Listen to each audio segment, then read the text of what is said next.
Hi everybody, this is the baseball hype, the amazing, spectacular, terrific, the great one, the people's champion. Your host, welcome back to the baseball hype, and hopefully you like this video. And hit that subscribe button. So in this video, we're going to talk about Cody Bellinger. And I've come up with a very good proposal that'll get it done and stick with the parameters of what David Stearns wants to do. And this will put egg on the Yankees' faces again. And it's going to be a fun proposal. But before we get into this, I gotta sort of thank one of my great subscribers, NYC Buzz 22. Send me a super thanks of $5. I really appreciate it. Whenever you get, send me a super thanks. Three things happen. You get my eternal gratefulness. 1, 2, you get put. I do screen cap into the and put it on a post so everyone can see it, and I give you a shout out in a future video. So thank you, my friend. And of course, whenever that happens, it's more money that goes into the computer. I looked at a computer the other day, a little pricey, but it's exactly what I want, I think, and want to get that squared away very quickly. But New York Mets have a lot of work to do still. They signed Bo Bichette the other day to that big contract, shocking contract. After they lost down in Kyle Tucker, I think Bichette's a better fit. We'll have to see how he is defensively at third base. He's not a shortstop anymore, really. So it'll be interesting to see how the Mets are able to put him in a good position.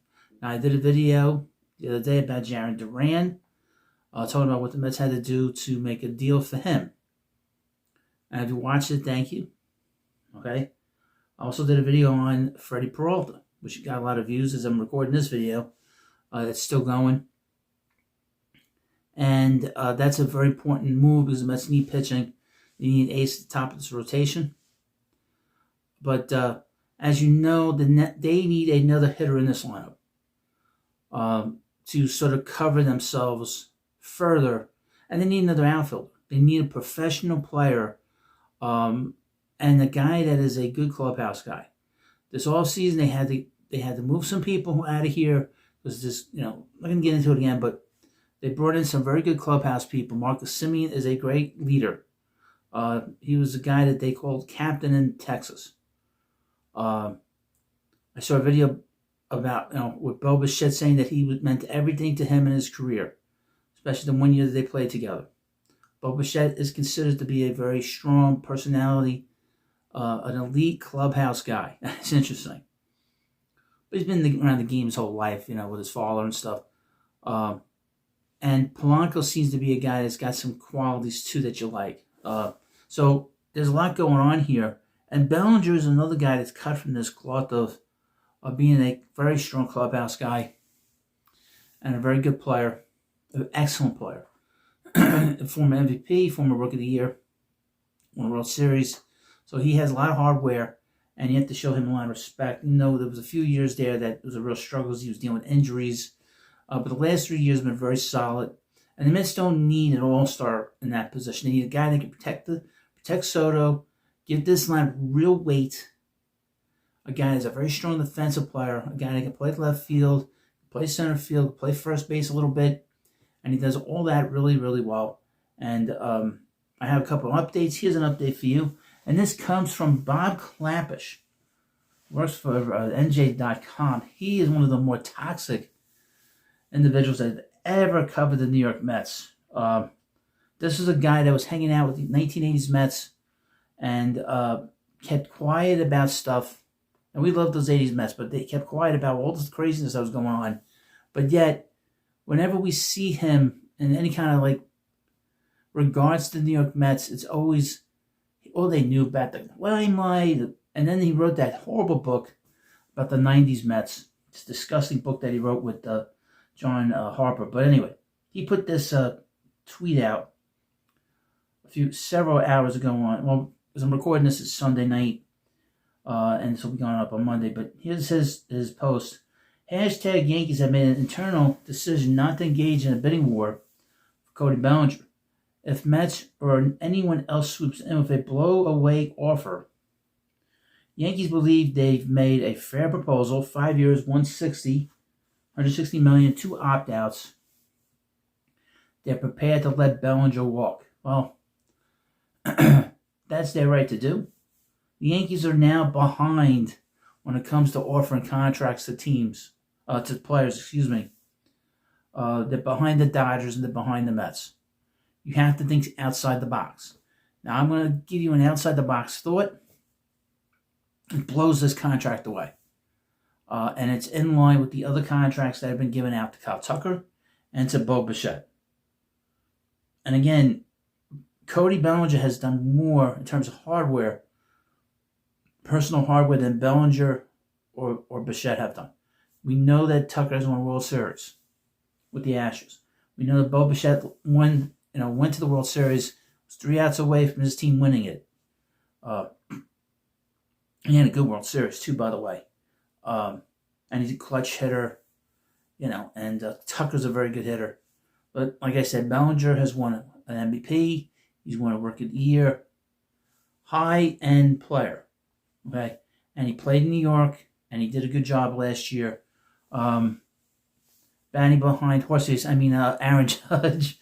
And he played in New York. His father played in New York. He has an idea. He knows what he's dealing with here. But this is my proposal. Now, I haven't done this in a long time. Last time I did a proposal like this, people were screaming from the rafters. How could you do this? This is insane.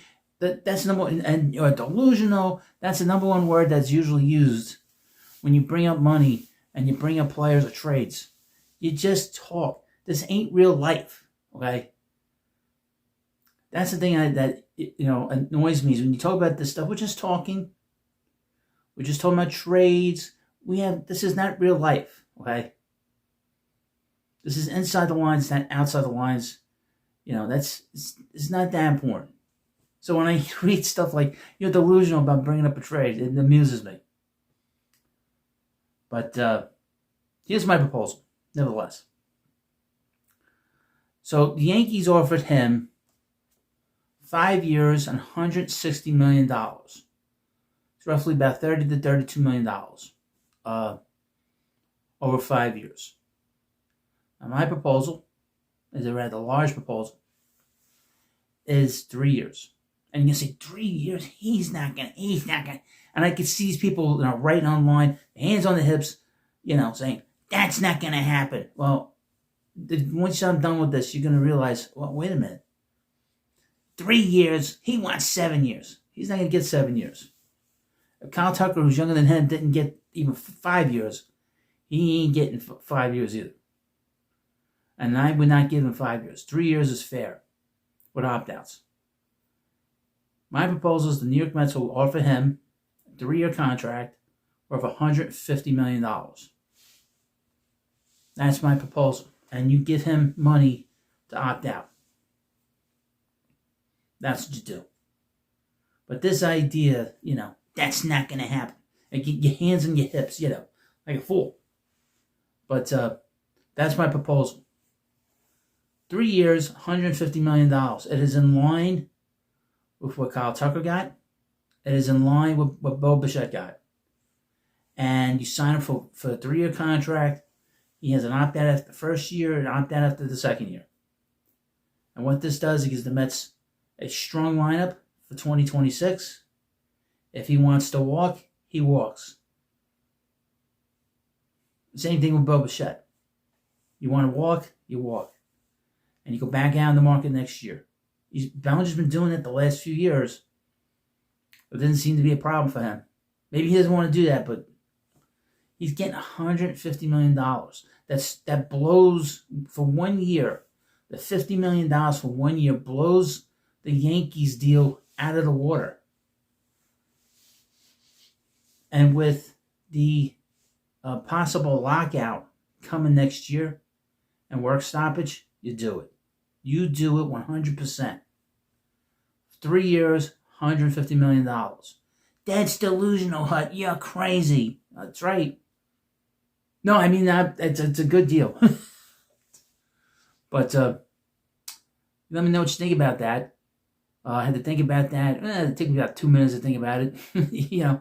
It doesn't take that long for me to come up with these kind of money deals and stuff like that.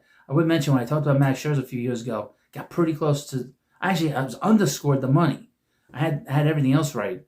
I thought I was offering him too much money, and he got more money from the Mets. But a 3-year, $150 million deal is pretty good. That's pretty good money. He's got a good. Who has it better than these players? I'll tell you that. Maybe a dog that might have. Maybe that dog that Ohtani has it better. But I would mention before we end this video, I need you to go and subscribe to the Baseball Hut 3. I'm trying to get that channel monetized. The hours are very strong. They're getting close to that part of the monetization. I need about 40-something subscribers to get to 500. I want to keep mentioning it.